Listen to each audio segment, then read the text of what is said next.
Thank you very much, everybody. It's an honor to have Bibi and Sarah with us, friends of mine for a long time, and we had a tremendous success together. And I think it will only go on to be even greater success in the future. So it's really nice to have you at the White House. It's nothing like the White House, and it's great to have you both and all of your wonderful people. Ron, we've worked together for a long time. And we've done well together. We had a great time. We saved a lot of work, but we had a great result recently. And we're going to have a lot of great results, so it's great to have you. Thank you very much. Thank you. I want to express the appreciation and admiration, not only of all Israelis, but of the Jewish people, and many, many admirers around the world for your leadership of the free world, your leadership of a just cause, and the pursuit of peace and security which you are leading in many lands, but now especially in the Middle East. We have great opportunities. The President has an extraordinary team, and I think our teams together make an extraordinary combination to meet challenges and seize opportunities. But the President has already realized great opportunities. He forged the Abraham Accords. He's forging peace as we speak, in one country, in one region after the other.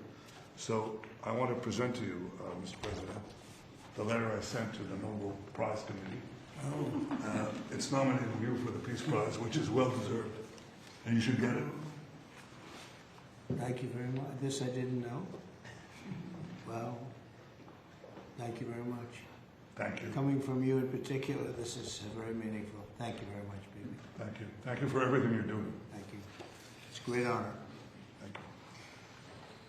Thank you very much, everybody. Appreciate it. Have you spoken to any of the families of the victims of Texas flood? And can you talk about what you would like to do when you travel there on Friday? Well, we're going to just make it as comfortable as possible for the state of Texas. They have a great governor. They have wonderful senators. They have wonderful representatives, and we're going to work together with them. And we have been working really very hard.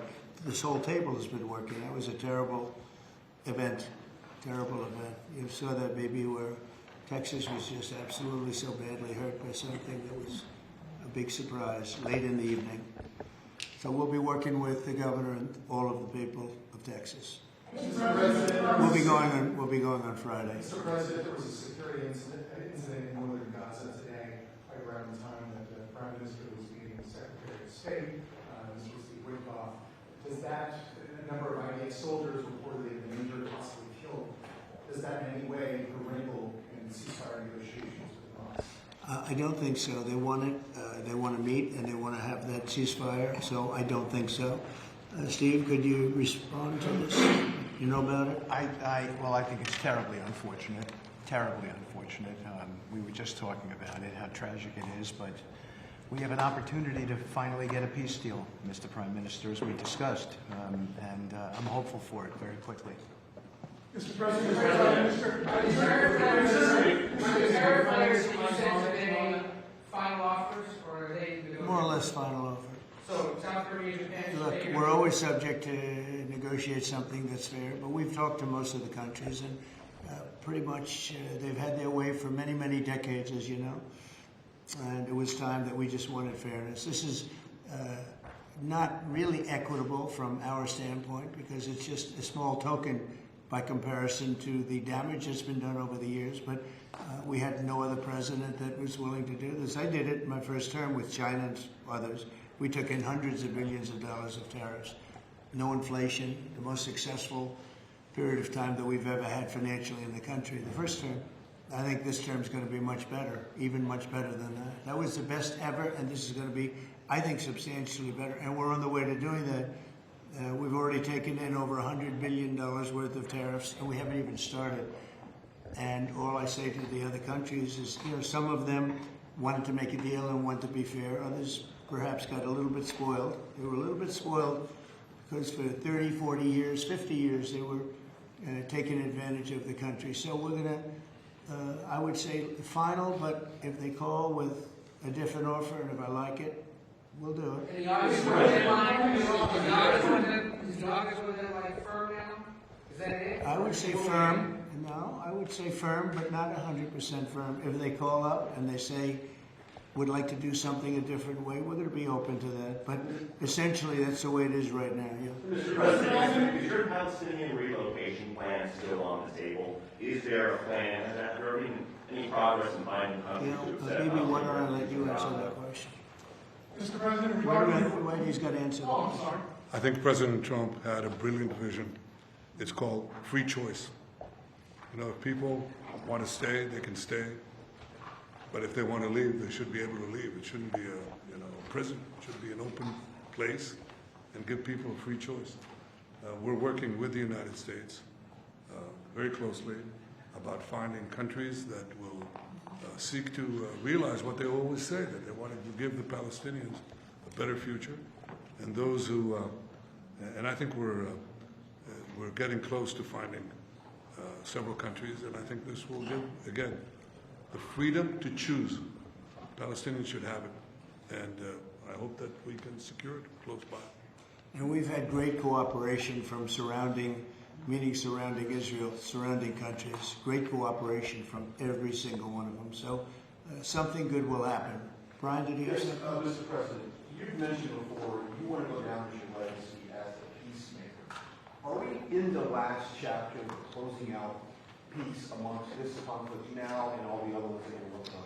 Well, I hope so. Look, we did a job with India and Pakistan and Serbia, Kosovo, Rwanda, and the Congo, and this was all over the last 3 weeks or so, Marco, right? We did, and others that were ready to fight, and we stopped a lot of fights. I think a very big one, frankly, a very, very big one was India and Pakistan, and we stopped that over trade. We're dealing with India and we're dealing with Pakistan, and we said we're not going to be dealing with you at all if you're going to fight. And they were maybe at a nuclear stage, at both nuclear powers. And I think stopping that was very important. We're trying to help out with a Biden-created monster, this whole thing that's happening with Russia and Ukraine. It's a horrible thing, and I'm not happy with President Putin at all. But this is something that would have never happened if I were president. This is a war that was never going to happen. Go ahead, Ron. I was going to say, how would you address your critics that in the election they said that you would cause the next World War III, when in fact you're solving all the problems? I'm stopping wars. I'm stopping wars. And I hate to see people killed. Like, as an example, Ukraine and Russia. They're not Americans there being killed. They're not Israelis that are being killed. These are all Russians and all Ukrainians. But it's 5,000, maybe 7,000 last week, 7,500 last week, mostly soldiers. But people in towns and cities that are getting hit. But mostly death is mostly soldiers. Now, so they don't come from here, but it's 7,000 last week souls. And if I can stop that, they have parents and they have sisters and brothers and getting married, and who knows, they're just people, but they're souls. And if I can stop a war, because I have an ability to do so, I'm disappointed, frankly, that President Putin hasn't stopped. I'm not happy about it either. Mr. President, on the Iran talks, can you say if you scheduled the next round of Iran talks, and then also on strike? We have scheduled Iran talks, and they want to talk. They took a big drubbing. I think when we hit the 3 sites, really, I would say the 3 sites, not just the one. The one was a big one, and it was deep in granite, and it was obliterated. It turned out the Atomic Energy Commission said it is obliterated.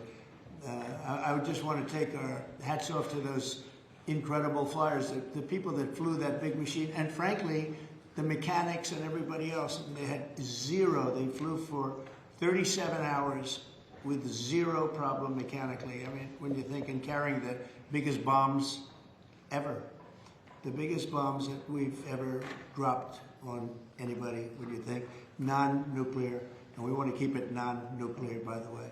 But they did a phenomenal job. It was an amazing job, and I think that was, I was talking to Bibi about it before, that was the very beginning of the end, and ended very quickly after that. I don't want to say what it reminded me of, but if you go back a long time ago, it reminded people of a certain other event, and Harry Truman's picture is now in the lobby, in a nice location in the lobby where it should have been, but that stopped a lot of fighting. And this stopped a lot of fighting. When that happened, it was a whole different ballgame. On future on strikes, what can you say, what might make you have a desire to do another strike on Iran? Another what? Another strike on Iran? I hope we're not going to have to do that. I can't imagine wanting to do that. I can't imagine them wanting to do it. They want to meet. They want to meet. They want to work something out. No, they're very different now than they were 2 weeks ago. Is there a date yet for the Iran talks or a city? Do you know when and where the next round of Iran talks will be? Well, I can tell you. I'd rather not say, but you'll be reading about it tomorrow or seeing it tomorrow. Mr. President, what is the holdup currently in a ceasefire with Hamas? In which? In a ceasefire between Israel and Hamas, what's currently the holdup? I don't think there is a holdup. I don't think there's a holdup. I Do you think think that you're going to things are going along very well. We just, left each other, and it was not a pleasant period of a few days. It was a little longer than a few days, but this was not a pleasant period of time. And we were at the end. 14 missiles were shot. And every single missile was shot out of the air. It was pretty amazing. That was sort of the end. And they told us they were coming and where they were and what time they were coming. And they said, if you'd like to have a different time, we'll do that. And that's respect when they do that. I appreciated that they did that. There was no surprise. We got the soldiers out of the base in Qatar, in this case. But they knew they were coming. 14 missiles were coming. 1 o'clock, they said, would you like to make it later? He said, no, let them come at 1 o'clock. And at 1 o'clock, everybody was, as you know, over 5,000 people left the base. And we had 3 gunners and 3 assistants.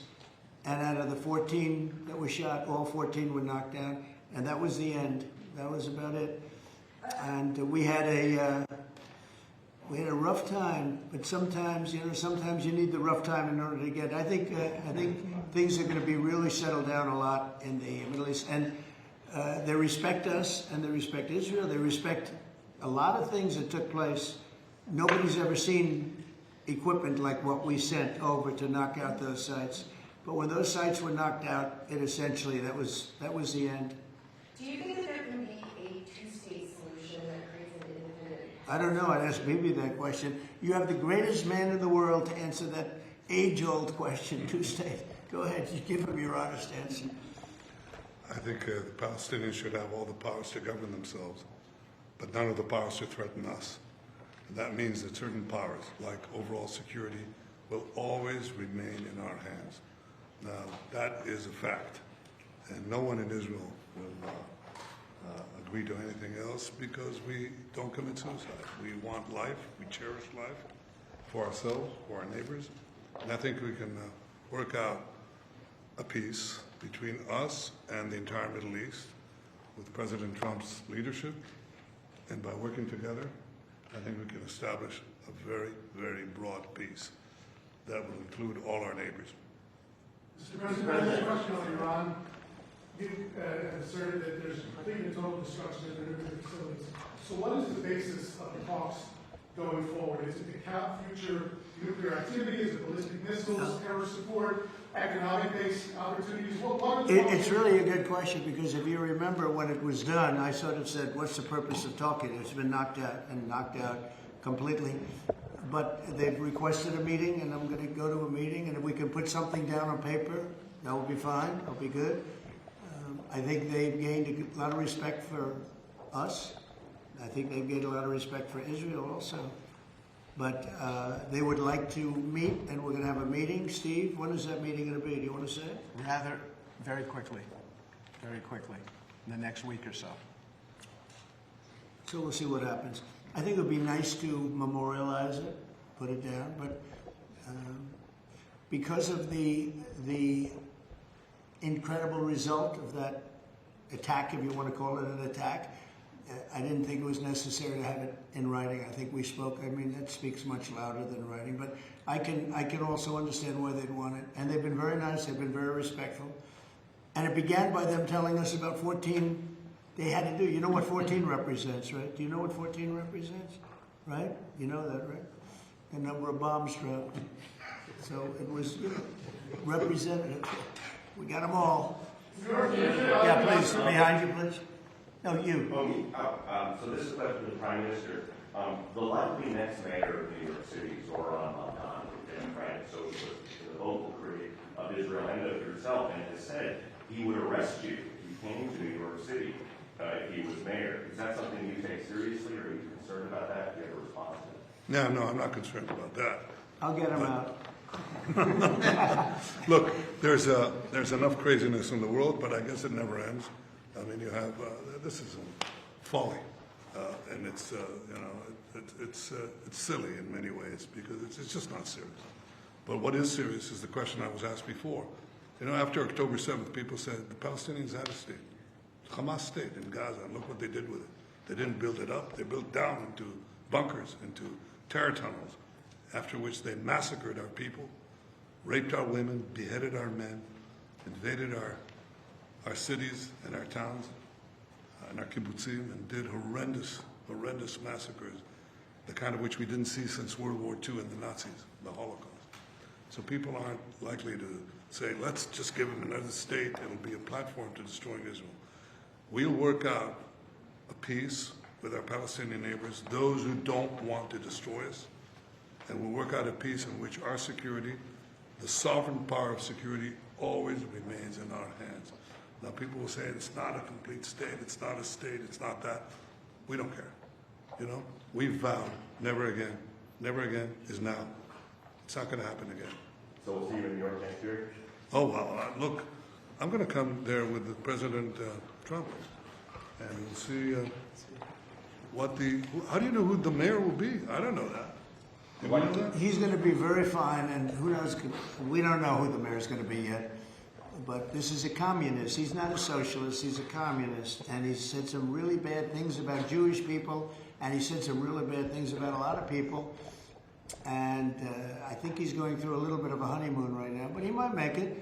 But it all comes through the White House. He needs the money through the White House. He needs a lot. He's going to behave. He'll behave. He better behave, otherwise he's going to have big problems. But it's a philosophy that this country is not ready for, and it never will be. By the way, we have a man with us who thought this was going to be a very glamorous, easy job. He's the ambassador to Israel, Mike Huckabee, former governor, former everything. I'd say he's a former everything, and respected and loved by everybody. And he loves Israel. He loves the state of Israel, and nobody loves it much more. And he's not Jewish, and he loves Israel. And he wanted to be there. I said, Mike, it could be dangerous. No. Well, at least I was right about that. He was in every bunker you can be in. He was running around from bunker to bunker, but he's still with us, fortunately, and he's done a great job. Would you say a few words, Mike? Just want to say what an honor it is to serve you, Mr. President, and to see a historic horizon that we're looking at in the Middle East.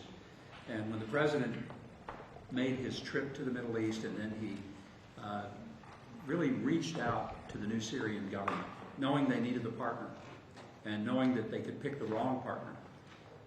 And what the President did, which took us all off guard, but the strategic move in that has set up something that is absolutely historic. And Mr. President, I don't even think you fully comprehend the impact that you're having on the region in a way that is so remarkable. And it was your leadership, your foresight, you did that. When the B-2s went in, the celebration, the sense of partnership that you gave with the Israeli people was so dramatic. But the message was bigger than to Israel. It was a message to the world. America's friends can trust us, but America's foes had better fear us. And that is a message that the President sent to everyone on the planet. And it is a message that will resonate toward a matter of peace, the likes of which I don't think we've ever seen. So thank you. Great job, you did. Thank you. They love you over there. They respect him and they love him. It's very, very interesting. We had the pilots here yesterday, as you know, and they were incredible. And we also had the mechanics. We had a lot of people here that had to do, I think about 170 people that had to do with that incredible journey. a journey that could have been horrible. You remember what happened with Jimmy Carter, with the helicopters and all of the problems, and ultimately hostages.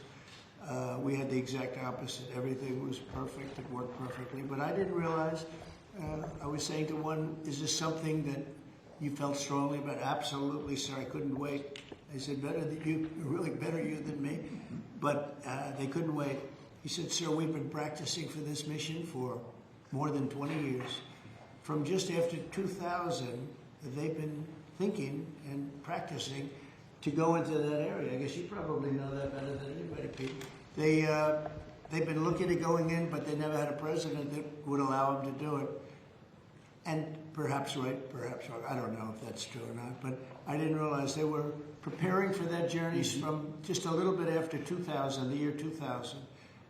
And I was pretty amazed by that. They knew it. They knew every inch of it. And they came back and they said, we got it better than we ever did in practice. But they've been practicing for more than 20 years. Can you imagine? Yeah. On Ukraine, Mr. President, are you planning to send more weapons to Ukraine? We're going to send some more weapons. We have to. They have to be able to defend themselves. They're getting hit very hard now. They're getting hit very hard. We're going to have to send more weapons. Yeah, defensive weapons primarily, but they're getting hit very, very hard. So many people are dying in that mess. Mr. President, if the one big beautiful bill now signed into law by you, what would you like congressional Republicans to turn from? All they have to do now is talk about how good it is. The biggest tax cuts ever. No tax on tips, no tax on Social Security, think of it, no tax on overtime. From a business standpoint, the jobs are coming in like we've never seen them before. As soon as that was signed, there were 9 factories that announced that they were building the 1-year deductibility, things that from a business standpoint you'd understand. The jobs that are being created. And one of the things that is, and this is also that, but it's also because of the tariffs, a tremendous success. We're taking in hundreds of billions of dollars in tariffs. One of the things that is so exciting is the number of companies and car companies where they're building plants. AI is the big thing. We have over $15 trillion announced already, and it's been, really, I would say it's been during the last 3 months, but we're here for a short period of time, and some administrations never had anywhere near that number for a whole term, probably for a whole 2 terms. But we're up to over $15 trillion coming into our country. There's never been anything like it anywhere in the world. There's never been an investment like that anywhere in the world. Look, I told this story, and I just told it to Bibi backstage. I was talking to him, and I said, the King of Saudi Arabia, smart guy. And also we went to Qatar, and we went to UAE. Really 3 strong leaders, smart guys. They all told me the same thing, and then that was reiterated at NATO just recently when we got back, where they agreed to spend $1 trillion a year, by the way, which is about 3 times what they were spending. But they all said the same thing. We thought your country was dead. Horrible term, right? We thought the United States of America was dead, and now you're presiding over the hottest country anywhere in the world. We're the hottest country in the world. I think Bibi would admit it, even hotter than Israel, though Israel was pretty hot about a week ago, I can tell you, for the wrong reasons. But we are the hottest country in the world right now, and it happened faster than anybody thought possible. But we have over $15 trillion, and that means jobs, and that means building, and that means things like we've never seen before. So all we can do is keep working hard. There'll be always surprises. Some of the surprises are going to be bad surprises. In your view, is the war between Israel and Iran over, or do those talks need to happen before you can? Well, I would say that the best man to answer that is the Prime Minister. But I will tell you that, in my view, I hope it's over. Yeah, I think Iran wants to meet. I think they want to make peace, and I'm all for it. Now, if that's not the case, we are ready, willing, and able. But I don't think we're going to have to be. But I think Bibi would answer that question very well. I think the partnership between Israel and the United States, the partnership between President Trump and me, produced a historic victory. It's an incredible victory, actually. It brought the greatest capabilities of the United States that are unmatched with the great capabilities of Israel and the army of Israel, pilots of Israel, soldiers of Israel, and the Mossad. And the combination of these two extraordinary capacities produced a decisive result. It set back the two tumors that were threatening the life of Israel, the nuclear tumor and the ballistic missile tumor, because they were planning to build 20,000 of these things and launch it on a country the size of New Jersey. And no country could withstand that. So what do you do when you have two things that are going to kill you? You have to remove them. With our combined effort, we did. But when you remove a tumor, doesn't mean that it can't come back. You have to constantly monitor the situation to make sure that there's no attempt to bring it back. So we've had a great achievement, and I think part of the effort of consolidating this and ensuring that we don't have to repeat this is to monitor this carefully. Of course, the President and I are talking about it, our teams are talking about it, but there's no question this is a historic victory, and I think, as was said here today, this has already changed the face of the Middle East. But it's not over yet. But I think that there is an opportunity here to create a historic expansion of the Abraham Accords, which were themselves an act of history, that deserve a Nobel Prize for the President. But I think the opportunities are much bigger, and I hope, I'd like to believe, that Iran would not test our fortitude, because it would be a mistake. It's better to go a different way. Do you believe the regime change is still necessary here? I think it's up to the people of Iran.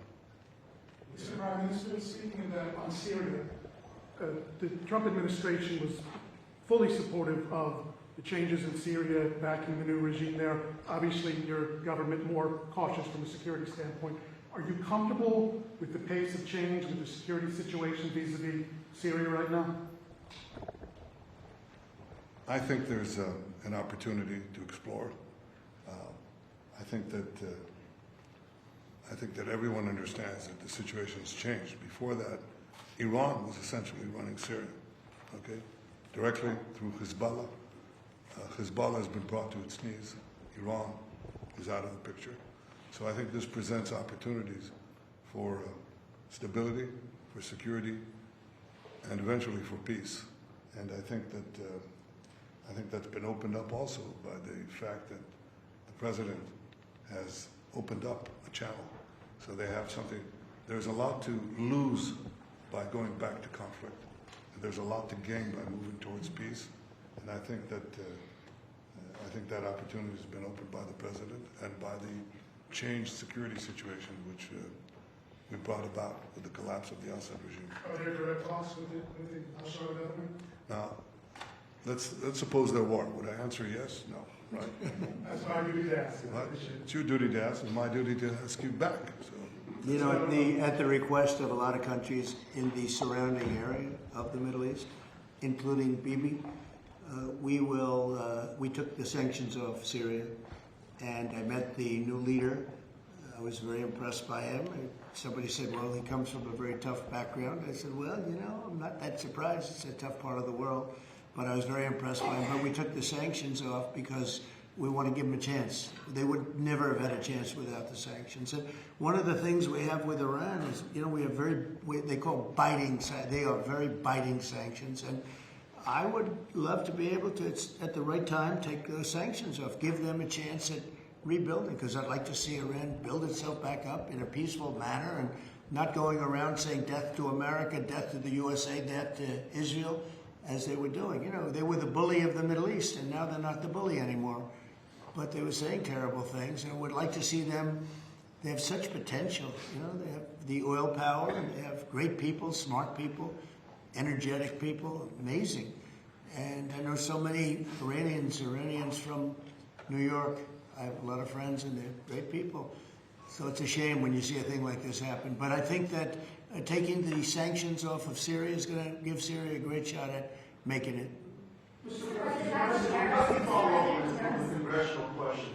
Are there any executive orders that you'd like to see Congress focus on when they come back in session? Do you have any that you prioritize to go first? Well, we've done a lot of them in the last, as you know, and I always say the great, big, beautiful bill. I add the word great. But it was the largest bill of its kind ever passed. We were talking about it before. It was beauty. But you know, a lot of the things that we did, executive orders, have been codified in the legislation that we just had passed. And we're going to be sending it a lot more over the next period of about 2 months separately. But a lot of it was part of that beautiful big bill. President, on tariffs, what happened to 90 trade deals in 90 days? Oh, we've spoken to everybody. We know it's all done. Well, I told you, we'll make some deals, but for the most part, we're going to send a letter. We're going to say, welcome to the United States. If you'd like to participate in the greatest, most successful country ever. I mean, we're doing better than ever. We have, I don't think, and you're going to see these numbers soon. We've never had numbers like this. We've never had investment like this. We have more than 90. We're going to have much more than 90, but most of those are going to be sent a letter. This is exactly what I said. Now, we've made a deal with United Kingdom. We've made a deal with China. We've made a deal. We're close to making a deal with India. Others we met with, and we don't think we're going to be able to make a deal, so we just send them a letter. If you want to play ball, you have to. This is what you have to pay. So as far as I'm concerned, we're done. We're sending out letters to various countries telling them how much tariffs they have to pay. Some will maybe adjust a little bit depending if they have a cause. We're not going to be unfair about it. And actually, it's a small fraction compared to what we should be getting. We could be asking for much more, but for the sake of relationships that we've had with a lot of really good countries, we're doing the way I do it. But we could be getting a lot more. We could ask for a lot more than what we're asking for. What you say we're done, because you're sending the letters, to follow what Ed had asked earlier, you're counting these as deals by saying, here's the tariff rate, we're going to I'm saying, here it is, congratulations, welcome to the United States. I hope you make a lot of money, and you're going to pay us money.